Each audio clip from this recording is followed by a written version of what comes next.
Bonjour à chacune et à chacun. C'est une nouvelle joie de vous retrouver.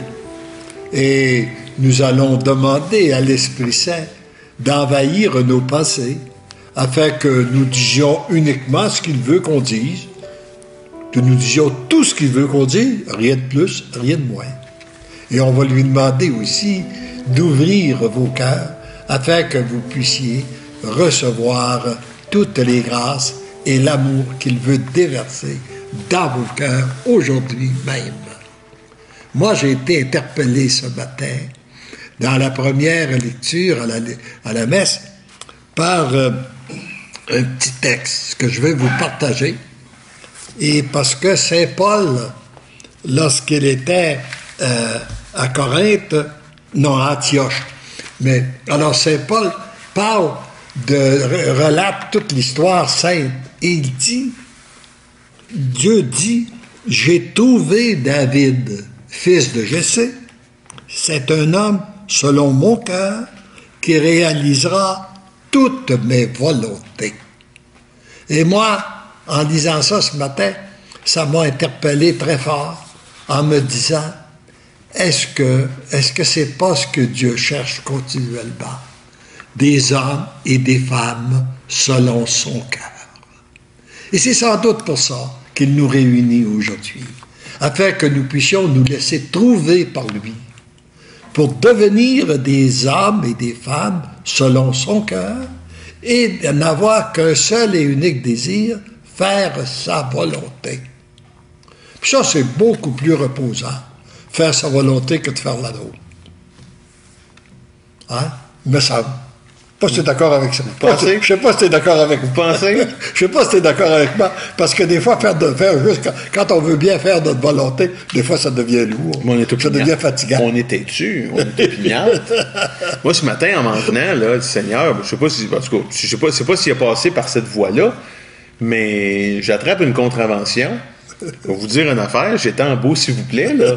J'ai dit, écoute, à un moment donné, on dirait que le jeudi, excusez-moi, le jeudi avant de s'en venir, il me lance toujours un ballon, tu sais. Des fois, je suis pas content, des fois, j'ai des craintes, des fois, ça va très bien. Là, le matin, il m'envoie la police. Ben là, j'ai dit, écoute, ça va faire, à un moment donné, là. Je veux faire sa volonté, monsieur Lachance, mais à un moment donné, j'aimerais ça qu'il m'écoute un peu. Mais tu peux méditer, pour t'aider, tu peux méditer la pensée de ce jour. Là.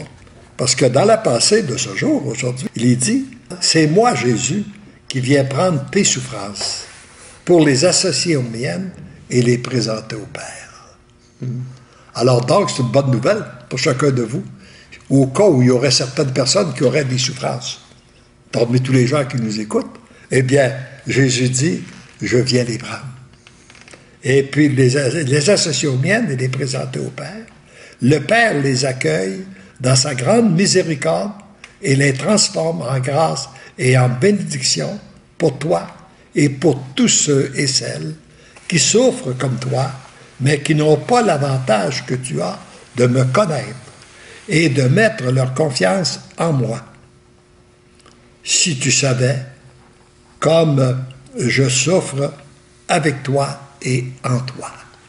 Alors, oui, c'est sûr qu'il y a toujours des éléments de souffrance, mais il semble que faut passer par là pour le chemin de purification ou de sanctification. Vivre avec quelqu'un d'impatient puis de grognon, c'est une souffrance, ça, M. Lachance? Je vous pose la question parce que depuis quelques jours, parce que vous savez, je vous laisse entrer dans ma vie et dans tous mes sentiments, donc pour continuer sur cette voie-là, Audrey, ces temps-ci, qui est en arrière de la caméra ce matin, alors je peux dire plein de choses que je veux, là, ça ne viendra pas ici, ça va être Kevin tantôt. Elle est obligée de tout encaisser. T'en profites parce qu'elle est obligée de tout encaisser. Ça ne peut pas rien dire. Je suis méchant, hein, ça n'a pas d'allure. Non, mais Audrey a une petite problématique de santé qui fait en sorte que elle se retrouve dans l'état où moi j'ai été à un moment donné au début de mon diabète. Donc, l'agressivité, puis les taux de sucre sont élevés, alors ça devient irascible. Puis là, c'est tellement drôle, parce que ce matin, on était en voiture, on est allé reconduire Gabriel, puis là, je disais ça à Gabriel, j'ai dit, c'est pas drôle, depuis 3, 4, 5 jours, une semaine, on est pogné avec quelqu'un qui est agressif, puis qui est grognon, tout ça. Puis là, elle dit, ben écoute, elle dit, on est habitué avec toi. Elle dit... Fait que j'ai dit, bon, faut-il croire que je me fais redonner le change de ma pièce? Mais vous avez raison, parce que les souffrances, moi, dans ma courte expérience, je n'ai pas votre expérience, je n'ai pas votre vécu, mais il y a deux manières. On dit souvent, hein, au Québec, on a une expression, quand quelqu'un se fâche, il y a deux problèmes. Il y a le problème de se fâcher, puis de se défâcher. Ouais. Et là, la souffrance, c'est un peu le même chemin. Parce que quand une situation nous est envoyée, quand un problème, on doit le gérer, là, ben, tu peux pas l'enlever. Tu peux pas l'effacer, il s'en ira pas. Alors là, si tu te fâches, puis tu te rebelles, ben là, t'as une colère, t'as une incompréhension, t'as une douleur, t'as une frustration. Tu l'amplifies. T'amplifies. Ah, une souffrance que tu refuses, pour moi, elle est amplifiée. Oui. Et ce qui serait important aussi de méditer, c'est, il y a deux façons de souffrir. Souffrir seul, c'est stérile. Souffrir avec Jésus, ça devient fécond. Alors, qu'est-ce qu'on veut? Une souffrance seule, stérile, ou bien une souffrance qui devient féconde, qui se transforme en grâce et en bénédiction? Mais pourquoi, M. Lachance, d'après vous, là, dans votre expérience, puis ça, c'est une question qui me taraude l'esprit, qu'est-ce qui fait en sorte que l'être humain a toujours tendance à vouloir prendre le chemin difficile de la colère, de la souffrance vécue seule, de ne pas vouloir... Tu sais, moi, je l'ai remarqué dans ma vie que quand tu as un problème, tu te refermes sur toi-même, tu n'en parles pas à personne, puis là, tu es gêné, puis tu as honte, puis là, on est en train de me zoomer dessus, hein, c'est ça, là, elle est en train de prendre sa revanche. Mais comment se fait-il que les gens n'ont pas cette tendance-là à dire, parce que s'ouvrir à Jésus, lui confier, lui en parler, mais moi j'aime croire aussi qu'on voit le Seigneur à travers les autres. Il se manifeste à nous par les autres. Oui. Et quand on refuse d'aller vers l'autre et vers le Seigneur, on se complique la vie. Mais pourquoi on a toujours tendance à vouloir prendre ce chemin-là? Moi, je pense que c'est l'effet du péché originel. OK. Si on remonte, là, on va mettre ça sur le dos d'Adam et Ève. Ouais, ça remonte loin. Ils ne pourront pas se défendre, mais au moins, ça va être une explication.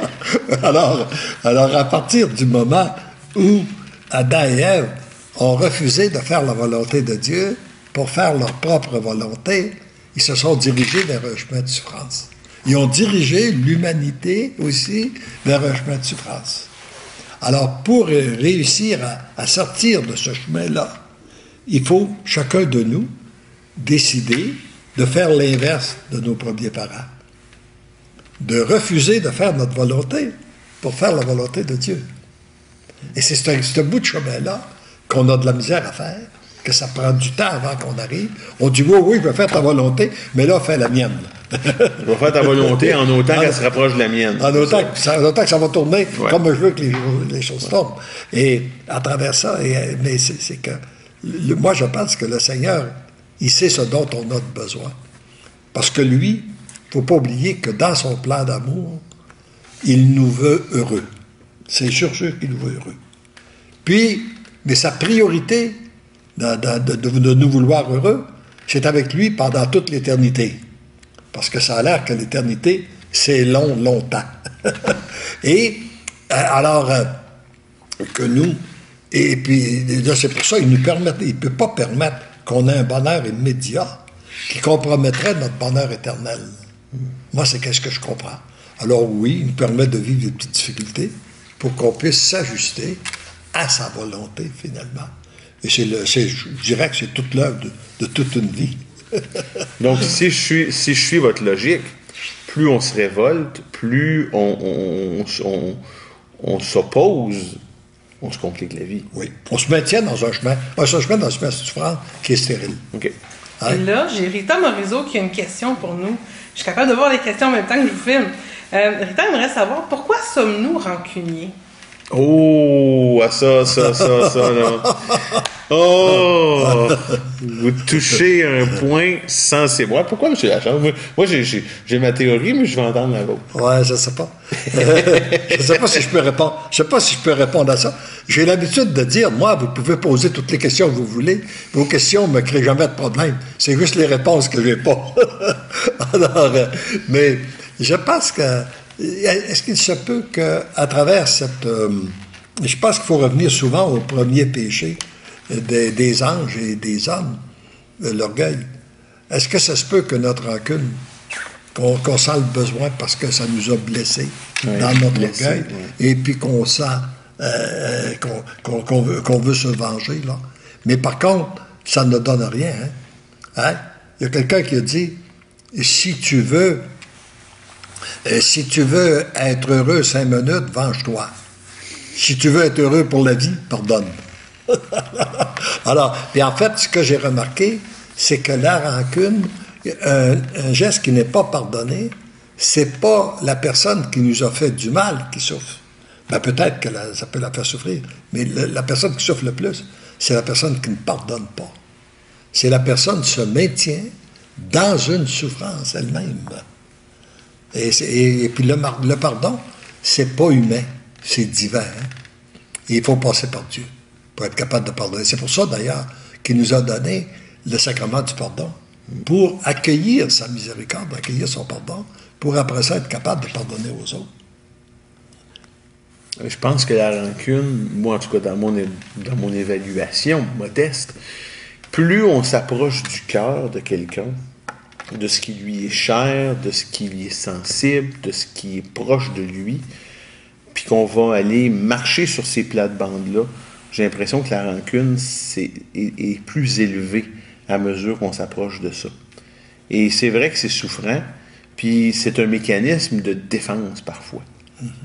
J'ai l'impression que les gens vont vouloir se dire, là, moi je vais mettre une barrière, là, puis je ne veux plus me faire approcher, puis je ne veux plus me faire blesser.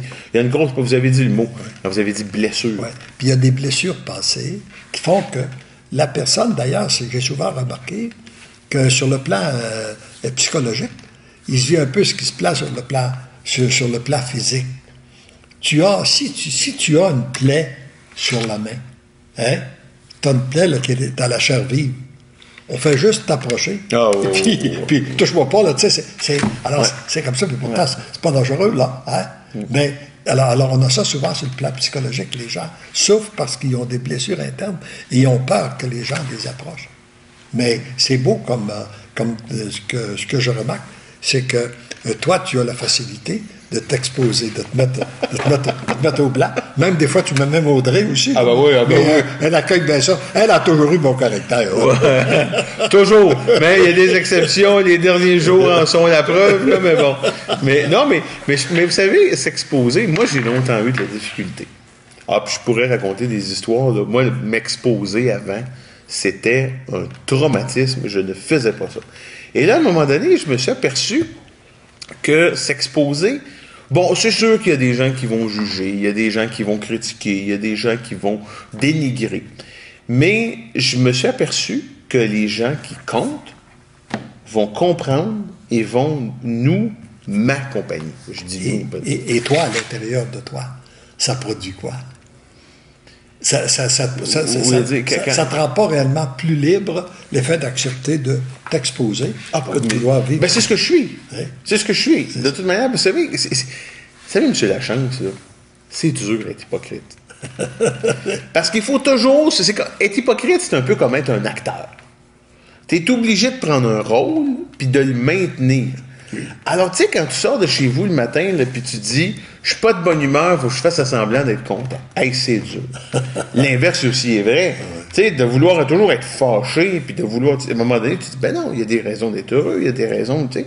Alors, il y a une dose là-dedans d'humilité, oui, mais aussi, c'est libérateur. Moi, maintenant, mon principe, c'est de me dire, il y en a qui ne seront pas contents, il y en a qui ne m'aimeront pas. C'est le problème. Oui. Ils vont vivre avec ça. C'est ça. Moi, je suis ce que je suis. Mais là, on a l'avantage d'avoir Kevin. Ah, là, on a Kevin. Mais lui, il est toujours de bonne humeur. OK. Ouais, mais je voudrais pas voir Kevin fâché. J'ai l'impression que quand il se fâche, ça doit pas être beau. Alors, mon cher Kevin, tu vis t'es tout rouge, là. Ah, ben, c'est ça. C'est beau ou quoi? Je suis pas habitué d'être devant la caméra. Ouais, c'est ça. C'est un coup de soleil à venir. Comment ça va, Kevin? Ça va bien, non? Es-tu content d'être ici? Ben oui, je suis content d'être ici. Hein, je suis à côté de toi. Là. D'habitude, t'es derrière la caméra. Et là, t'es avec nous. Alors, comment tu trouves... Moi, j'ai une question pour toi, Kevin. Oui. puis maintenant que tu es avec moi à la caméra, qu'est-ce que tu penses de tout ça, toi, ce qu'on fait? Parce que toi, tu le vois, t'es comme l'artisan derrière la caméra. T'es comme, toi, tu vois les coulisses, tu vois le making-of, puis tout ça. Puis j'ai toujours une question qui me brûlait quand Audrey m'a dit ce matin, elle dit c'est Kevin qui va aller voir. Je dis, oh, je suis content, de la nouveauté, quelque chose. Mais la question qui me venait à l'esprit, c'est qu'est-ce que Kevin pense de ça? On a-tu l'air d'une gang d'hurluberlus pour toi? Tu nous regardes-tu en te disant, mon Dieu Seigneur, eux autres, là? Qu'est-ce que t'en penses? Ben moi, j'aime beaucoup la dynamique qui se passe à travers ces Facebook Live-là. Léandre et toi, vous avez beaucoup de répondants, de répartis, hein, qu'on dit. Et puis, ce qui donne de pouvoir vous suivre facilement. Là, vous restez facilement dans le sujet, puis vous vous laissez, je dirais, embarquer. Puis pas juste au niveau des idées, mais au niveau aussi de ce que ça peut produire dans votre vie, dans ta vie à toi. Au niveau du cœur. Au niveau du cœur, exactement. Puis pour moi, c'est ça qui sonne vrai. C'est ça qui sonne... ouais, c'est ça. C'est beau de vous voir, puis c'est beau de vous entendre. Puis réellement, je l'ai déjà partagé peut-être plus en privé, mais il y a des affaires que vous partagez puis qui me touchent beaucoup, qui viennent m'aider moi-même dans mon quotidien à prendre des nouvelles directions, à prendre des nouvelles... Okay.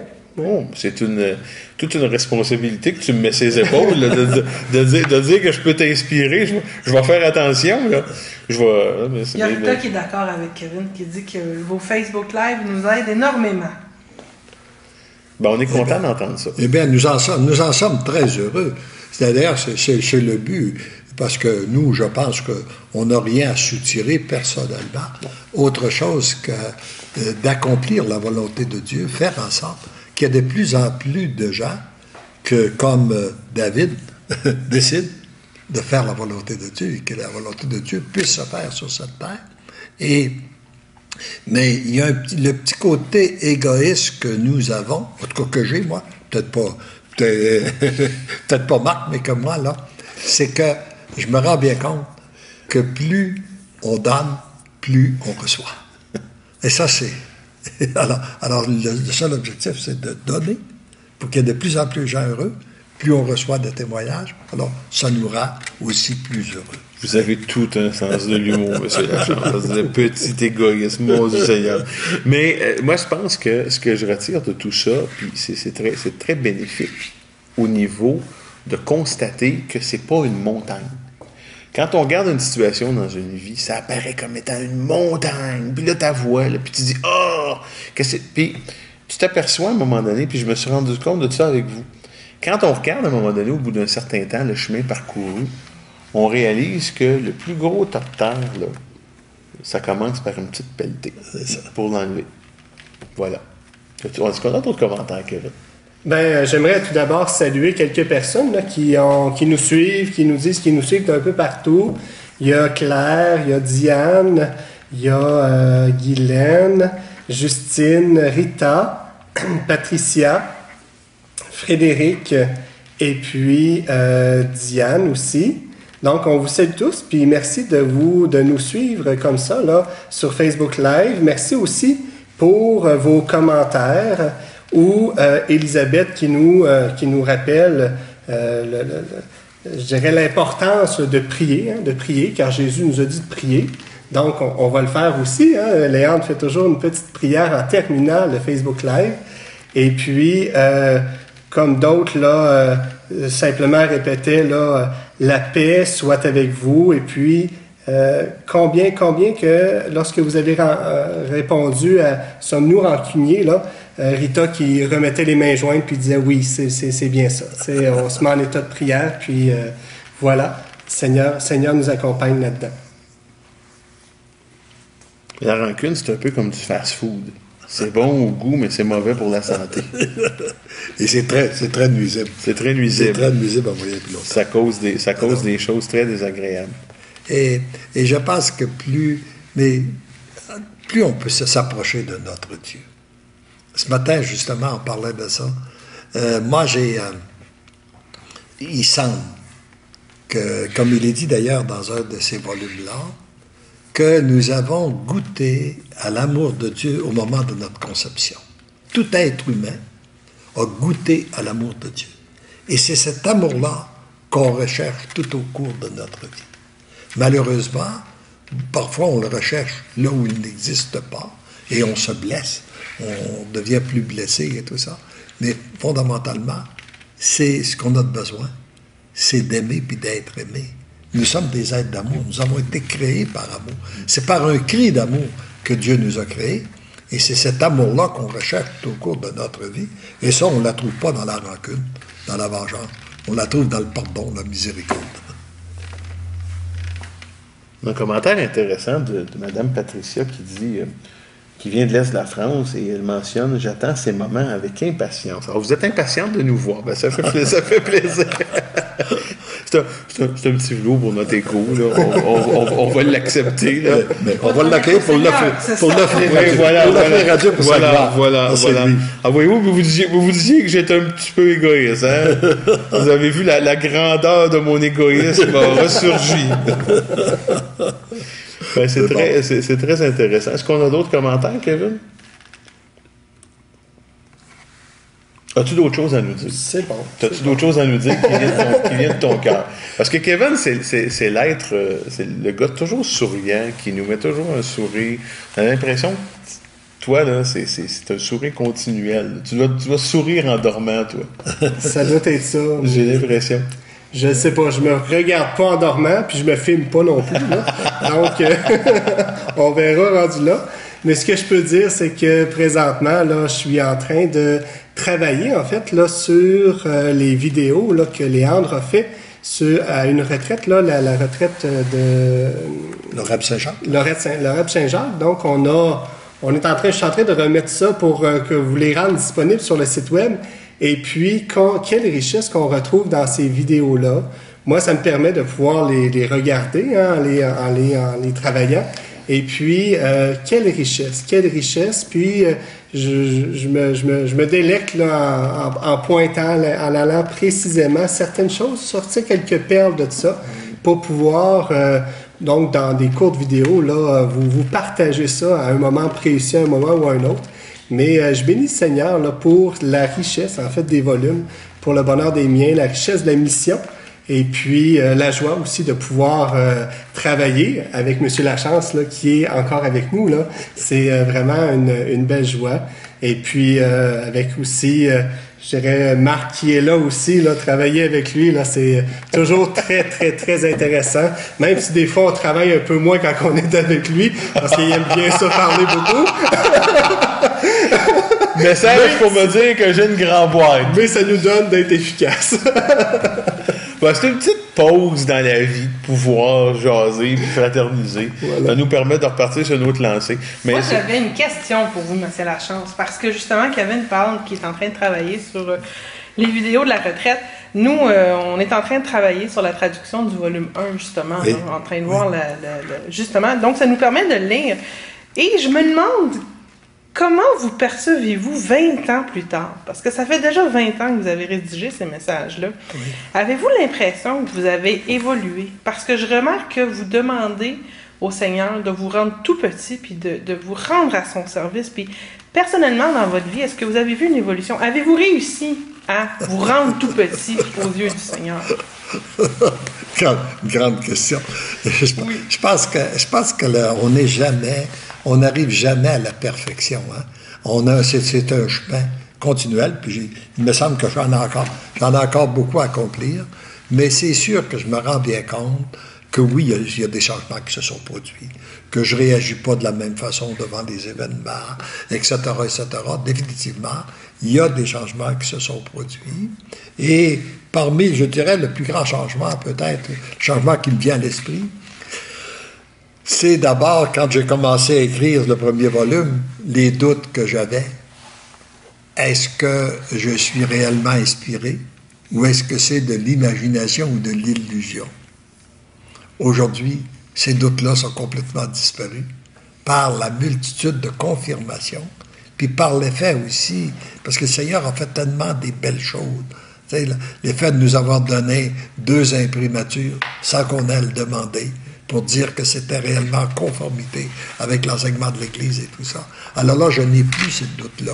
J'ai cette certitude que Dieu agit et et il agit avec des gens qui sont imparfaits. Comme on parlait de David. David, il a agi selon le cœur de Dieu, mais il n'a pas toujours eu de conduite parfaite. De temps en temps, il a fait ses bêtises. Et puis, le Seigneur, je pense qu'il nous prend comme on est. Puis, dans la mesure où on veut se laisser transformer par lui, il nous transforme tranquillement, sans trop qu'on s'en rende compte, sans que ça fasse mal. Je dirais, il nous corrige avec douceur. Et ça, c'est la belle chose. Et ce qui me donne la joie aussi, le bonheur que j'ai aujourd'hui, quand il dit, un jour tu seras dans l'action de grâce, de me voir agir, c'est ce que je suis de plus en plus, en relisant, en recevant la multitude de témoignages des gens. Quand je vois des gens comme vous autres, le Seigneur transforme et tout ça, moi, je suis dans l'action de grâce, je loue, et je vois bien que c'est son œuvre à lui. Je ne peux pas m'en rendre grâce. Je ne peux pas m'en enorgueillir, comme disait saint Paul, parce que c'est pas moi qui agis, c'est lui. Hein? C'est magnifique. Déjà, on est rendu à la conclusion. Encore une fois, le temps passe trop vite avec vous. On voudrait rallonger ça, mais toute bonne chose a une fin. Puis, avant de conclure, je pense qu'on va vous laisser le mot de la fin. On va demander au Seigneur une grâce toute particulière pour tous ceux et celles que Dieu pourrait chercher, qui cherche comme il a cherché David, qu'il puisse se laisser trouver par le Seigneur. Et en même temps, trouver aussi Jésus qui est à l'intérieur de chacun de nous. Et déjà, je lui rends grâce pour tout ce qu'il accomplit. Et j'aimerais vous laisser ce matin sur une pensée, quelque chose de très beau qui a été écrit par le père Yves Girard. On parlait du passé tout à l'heure. Rien n'a regretté du passé. L'amour a tout effacé. Rien n'a désiré de l'avenir. L'amour a tout préparé. Rien n'a changé du présent. L'amour a tout transfiguré. Alors laissons-nous pour y reprendre ces pensées-là au cours de la semaine. Alors donc, on n'a pas à s'inquiéter de rien. L'amour, quand l'amour prend place, l'amour fait tout. Et nous n'avons qu'à le regarder agir et être dans l'action de grâce et la louange. C'est le vœu que je formule pour vous tous au cours de la semaine. Parce qu'il ne faut pas oublier que parce que l'amour vous aime, vous devenez l'amour. l'amour. La semaine prochaine, tout le monde.